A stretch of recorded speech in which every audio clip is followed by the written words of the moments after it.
என்னுடைய இலக்கு இல்ல அது. அப்துல் கலாம் ஐயா எனக்கு இட்ட ஆணை அது. 35 லட்சம் மாணவர்களை சந்திச்சுட்டேன். இன்னும் ஒரு 15 லட்சம் மாணவர்கள் இருக்காங்க. அது அப்படியே போயிட்டு இருக்கு. அது முடிஞ்சிடும். இன்னும் ஒரு 1.5 வருஷத்துல முடிஞ்சிடும்.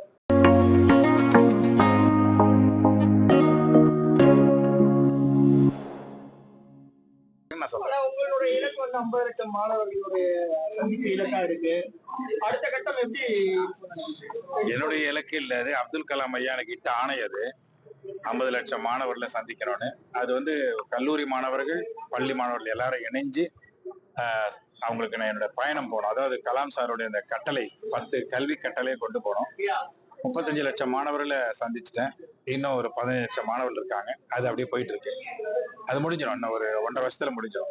பாடத்திட்டங்கள் இப்ப தமிழகத்துல பாடத்திட்டங்கள் எப்படி இருக்கு? சர்வதேச லெவலுக்கு மாணவர்களை தயார்படுத்தணும்னா என்ன பண்ணணும்? இல்ல, சர்வதேச லெவலுக்குலாம் போக வேண்டாம். நம்ம இந்திய தேச லெவல்ல இருந்தாலே போதும். அதுவே நல்லா இருக்கு. பாடத்திட்டம்லாம் நல்லா தான் இருக்குது.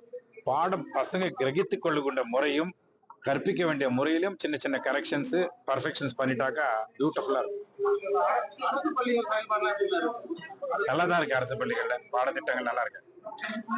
தனியார் பள்ளியை நோக்கி நிறைய பெற்றோர்கள் போறாங்க. தனியார் பள்ளிக்கு போனாக்கா அதுல வந்து உங்களுக்கு ஃபீஸ் கட்ட வேண்டியிருக்கும். கவர்மெண்ட்ல ஃபீஸ் கிடையாது. அதை பயன்படுத்திக்கலாம்.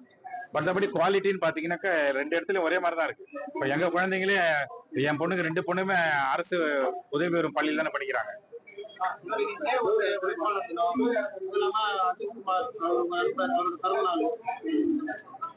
நண்பருக்கு என்னோட வாழ்த்துக்கள். அதே சமயத்துல இந்த மே 1 வந்து உழைப்பாளர் தினம் இல்லையா? ஜென்ரலாவே நம்ம வந்து என்னுடைய உழைப்பு, எல்லாரும் உழைக்கிறாங்க. உழைப்பாளர்னாக்கா நம்ம யாரை சொல்லுவோம்? நம்மளுடைய உடல் உழைப்பை தானே சொல்றோம். கரெக்டா இல்லையா? பேட்டி எடுக்கிறீங்களா? கேளுங்க, நீங்களும் கேளுங்க. உடல் உழைப்பு தானே. இந்த உடல் தானே உழைக்குது. அப்ப யார் உழைப்பாளி? உடல் தானே. இந்த உடலுக்கு நம்ம மரியாதையே கொடுக்கறது இல்லை. இதுல கொண்டு போய் சாராயத்தை ஊத்துறோம், சிகரெட் போட்டு தூக்கி போடுறோம், போதையை போட்டுறோம்.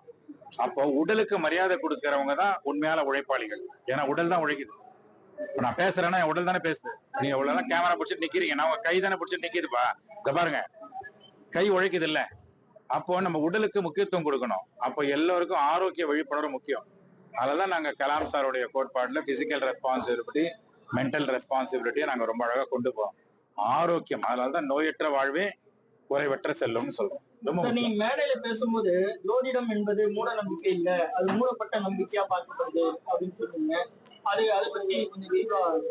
நமக்கு இப்போ ஒரு மூட நம்பிக்கைங்கிற வார்த்தை ஏன் வருதுனாக்கா, அது அவங்களுக்கு மூட நம்பிக்கை சொல்றவங்களுக்கு. அவங்களுக்கு அதை பத்தி டீட்டெயில் தெரியாதனால. நான் உணர்ந்துட்டேன்னாக்கா அது வந்து எனக்கு மூட நம்பிக்கை கிடையாது, நம்பிக்கை தான். அப்போ நம்பிக்கை என்பது எப்போ வரும்னா அதுக்குள்ள போனாதான் வரும், போலனா வராது.